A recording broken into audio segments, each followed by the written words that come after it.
وہ اب ساری چیزیں خود جان گئے ہیں. انہوں نے عدالت کے سامنے ایڈیشنل سیشن جج طاہر عباس سپرا کی عدالت میں تحریک انصاف کے رہنما ان کے خلاف شہباز گل کے خلاف اداروں میں بغاوت پر اکسانے کے مقدمے کی سماعت ہوئی. مقدمے کے ملزمان شہباز گل اور عماد یوسف عدالت میں پیش ہوئے. اے آر وائی کے جو صدر ہیں اسپیشل پروسیکیوٹر رضوان عباسی نے کہا کہ ملزمان پر آج فرد جرم عائد ہونی ہے، جس پر شہباز گل نے کہا کہ میرے وکیل کا حادثہ ہو گیا، وہ پیش نہیں ہو سکیں گے. میں ذاتی طور پر عدالت کے سامنے کچھ گزارشات رکھنا چاہتا ہوں.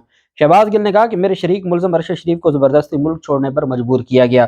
ارشد شریف نے ملک چھوڑا تو انہیں ٹریس کرنے کی کوشش کی گئی. ارشد شریف کینیا پہنچے تو وہاں انہیں قتل کر دیا گیا.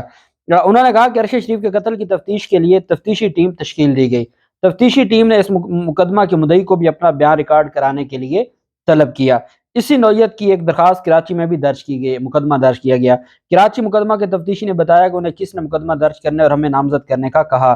سماعت کے دوران شہباز گل نے کہا کہ یہی مقدمات ارشد شریف کے ملک چھوڑنے کی وجہ بنے. سپریم کورٹ نے ارشد شریف کے قتل کا از خود نوٹس لیا. سپریم کورٹ نے ارشد شریف قتل کی تفتیش کے لیے اسپیشل جے آئی ٹی تشکیل دی. اسپیشل جے آئی ٹی نے سپریم کورٹ میں اپنا جواب بھی جمع کروایا. شہباز گل نے کہا کہ اسی طرح کا جو بیان ہے وہ 2 دن پہلے وزیر دفاع نے دیا ہے، خواجہ آصف نے، اور انہوں نے کہا ہے کہ جو D G I S I تھے اس وقت کے فیض حمید، وہ لازمی نہیں تھا کہ D G I S I ہر بات مانتے اپنی جو ہائر اتھارٹیز ہیں. آپ جانتے ہیں وہی سیم بیان دیا جو شہباز گل نے دیا. تو شہباز گل نے کہا چونکہ میں ایک غریب خاندان سے تھا، ایک درمیانے درجے کا تھا، وہ اشرافیہ سے ہیں، کسی نے ان کے خلاف 48 گھنٹے ہو گئے ہیں کسی نے خواجہ آصف کے خلاف مقدمہ درج نہیں کیا، لیکن میرے ساتھ جو ہوا ایسے مجھے ٹریٹ کیا گیا جیسے میں کسی دوسرے ملک غدار ملک کا شہری ہوں. بہرحال انہوں نے کہا جی کہ فرد جرم کو ملتوی کیا جائے، لیکن عدالت نے کہا کہ جی نہیں، فرد جرم ملتوی نہیں ہوگی، 12 مارچ کو ہم فرد جرم عائد کریں گے، اور جو ان کی فرد جرم عائد کرنے کی درخواست ہے اس کو مسترد کر دیا گیا. جب سٹیٹمنٹ آتی ہے محسن نقوی کی جانب سے اور محسن نقوی کے ساتھ آئی جی پنجاب کی جانب سے، جب ایک ایسی سٹیٹمنٹ جو میں نے آپ کو کہا تھا ان کے گلے پڑے گی، وہ گلے پڑ گئی. کیسے پڑی؟ اچھا، عمران خان کی جانب سے جو رد عمل آیا، عمران خان نے کہا کہ کسی بھی مہذب ملک میں ان 2 بے شرم نگران وزیر اعلیٰ اور آئی جی پنجاب کو جھوٹ بولنے پر جیل بھیج دیا جاتا. انہوں نے نہ صرف جھوٹ بولا بلکہ قوم کی بھی توہین کی.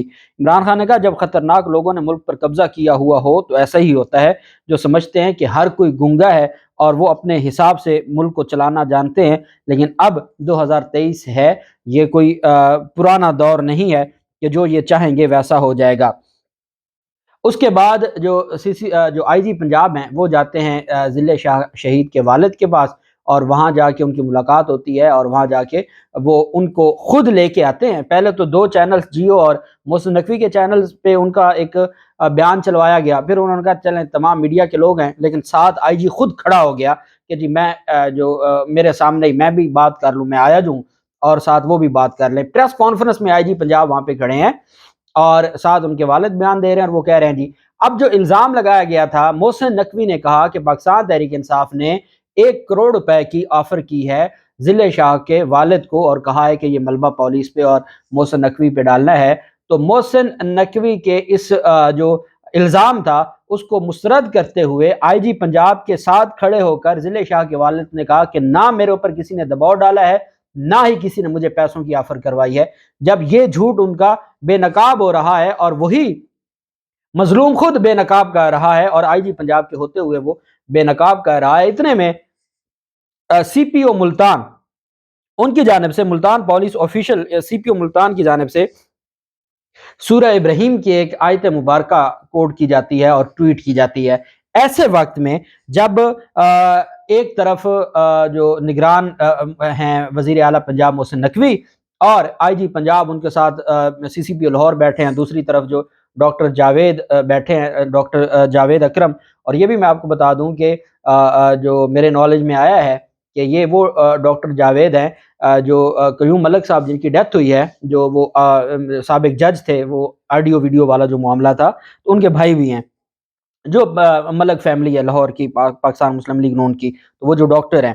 اچھا، اب سی پی او ملتان کی جانب سے جو ہے وہ ایک خاص ایک قرآن پاک کی، اس وقت جب ایک سیدھا جو ایک قتل تھا اس کو حادثہ بنایا جا رہا تھا، تو اس وقت ان کی جانب سے ٹویٹ کیا گیا، اور یہ ہرگز نہ سمجھنا کہ جو کچھ یہ ظلم کر رہے ہیں اللہ اس سے غافل ہے. وہ تو ان لوگوں کو اس دن تک کے لیے مہلت دے رہا ہے جس میں آنکھیں پھٹی کی پھٹی رہ جائیں گی۔ سی پی او ملتان کے آفیشیل ٹویٹر ہینڈل سے یہ ٹویٹ کیا گیا، اور یہ تو دیکھیں نا قرآن پاک کی آیت ہے۔ اب قرآن پاک کی آیت تو یہ تو جو ایک یونیورسل ہے نا ہمارے لیے، ہمارا تو ایمان عقیدہ ہے۔ کچھ ہی دیر کے بعد سوشل میڈیا پہ وہ بات آ گئی کہ سی پی او لاہور ایسے وقت میں یہ بات کر رہے ہیں جب سوشل میڈیا یا عوام الناس یہ سمجھتی ہے کہ ظالم ظلم کو چھپا رہے ہیں اور وہ اس پر مٹی ڈالنے کی اور کور اپ کرنے کی کوشش کر رہے ہیں۔ سی پی او لاہور کو وہ ٹویٹ جو قرآن پاک کی آیت تھی وہ ڈیلیٹ کرنا پڑا۔ کیوں ڈیلیٹ کرنا پڑا، کس کے دباؤ میں آ کے ڈیلیٹ کرنا پڑا، یہ بہت بڑا سوالیہ نشان ہے۔ اور آپ نے سی پی او لاہور کا ٹویٹ ڈیلیٹ کر بھی دیا تو یہ تو قرآن پاک کی آیت مبارکہ ہے، یہ تو حقیقت ہے، آپ اس سے بھاگ ہی نہیں سکتے۔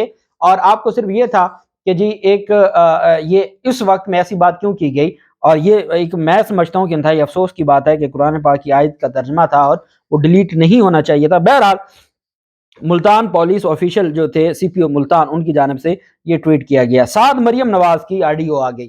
مریم نواز کی آڈیو بول نیوز نے جاری کی۔ بول نیوز یہ کلیم کر رہا ہے کہ اس آڈیو کے ساتھ اس گفتگو کی ویڈیو بھی بول نیوز کے پاس ہے، اور وہ بھی اگر ضرورت پڑی تو وہ عوام کے ساتھ شیئر کریں گے۔ مریم نواز، یہ 2 دن پہلے کی ویڈیو ہے، آڈیو ہے انکل پرویز، وہ یا پرویز رشید سے، کیونکہ وہ پرویز رشید ان کا ہے، استاد بھی ہے سیاسی طور پر، یا انکل انہیں کو کہتی ہیں کیونکہ ایک جگہ پہ پرویز کا نام بھی آیا۔ مریم نواز آڈیو میں کہتی ہیں کہ یہ جو ڈیتھ ہوئی ہے پی ٹی آئی ورکر کی، اس پر کہنا چاہیے کہ افسوس تو مجھے بہت ہے، مگر کسی حادثے میں ان کی ڈیتھ ہوئی ہے۔ ساتھ وہ اس ویڈیو میں کہتی ہیں کہ اور میں نے یہ سنا ہے کہ پی ٹی آئی کے لوگ ان کو ذاتی کار میں لائے تھے اور چھوڑ کر بھاگ گئے۔ مریم نواز کہتی ہیں کہ نہیں انکل، وہ اینگل نہیں ہے، اینگل یہ ہے کہ وہ سارے اپنے کارکنان کو چھوڑ کر خود چھپا ہوا ہے، اور جو پی ٹی آئی کی قیادت ہے وہ خود چھپی ہوئی ہے، اور ہمیں یہ بیانیہ بنانا چاہیے۔ اور مریم نواز کی جانب سے یہ بیانیہ بنایا جا رہا تھا جو آج محسن نقوی اور نگران، میں نے آپ کو کہا تھا یہ ان کے گلے پڑ جائے گی، نگران وزیر اعلیٰ محسن نقوی اور آئی جی پنجاب جو آج بیانیہ قوم کے سامنے رکھ رہے ہیں کہ جی ان کا ایکسیڈنٹ ہوا ہے اور ان کو پی ٹی آئی کے لوگ چھوڑ کے گئے ہیں۔ مریم نواز 2 دن پہلے پرویز رشید کے ساتھ مبینہ جو گفتگو ہے، آڈیو ہے، اور اب تک کوئی تردید نہیں آئی۔ اس وقت جب میں آپ سے بات کر رہا ہوں کئی گھنٹے گزر گئے، کوئی تردید نہیں آئی۔ مریم نواز کہہ رہی ہیں کہ ہمیں یہ بیانیہ بنانا چاہیے کہ جو ڈیتھ ہوئی ہے ہمیں کہنا چاہیے کہ افسوس تو مجھے بہت ہے، مگر سنا ہے کہ یہ کسی حادثے میں ہوئی ہے، اور یہ بھی سنا ہے کہ پی ٹی آئی کے لوگ ان کو ذاتی کار میں لائے تھے اور چھوڑ کر بھاگ گئے۔ یہ اس کا مطلب کیا ہے کہ بیانیہ کون بنا رہا ہے اور کہاں گئی غیر جان۔ اچھا، مزے کی بات یہ ہے کہ نگران حکومت ترجمان بنی ہوئی ہے پی ڈی ایم اور نون لیگ کی، اور نون لیگ ترجمان بنی ہوئی ہے نگران حکومت کی۔ یہ معاملہ ہے، یہ ہمارا نگران حکومت ہے اور یہ غیر جانبداری ہے۔ اور میں نے آپ کو بتایا ہے کہ یہ جو خون ہے، آج پاکستان تحریک انصاف نے بہت بڑی تعداد میں قرآن خوانی ہو رہی ہے زمان پارک کے باہر، اور یہ خون معاف نہیں کرے گا، اور پاکستان تحریک انصاف کیونکہ لاہور ہائی کورٹ جا رہی ہے۔ جو بھی تفصیلات ہوں گی آپ کے ساتھ شیئر کرتے رہیں گے۔ اللہ پاک پاکستان کا حامی و ناصر ہو۔ بہت شکریہ، اللہ حافظ، پاکستان زندہ باد۔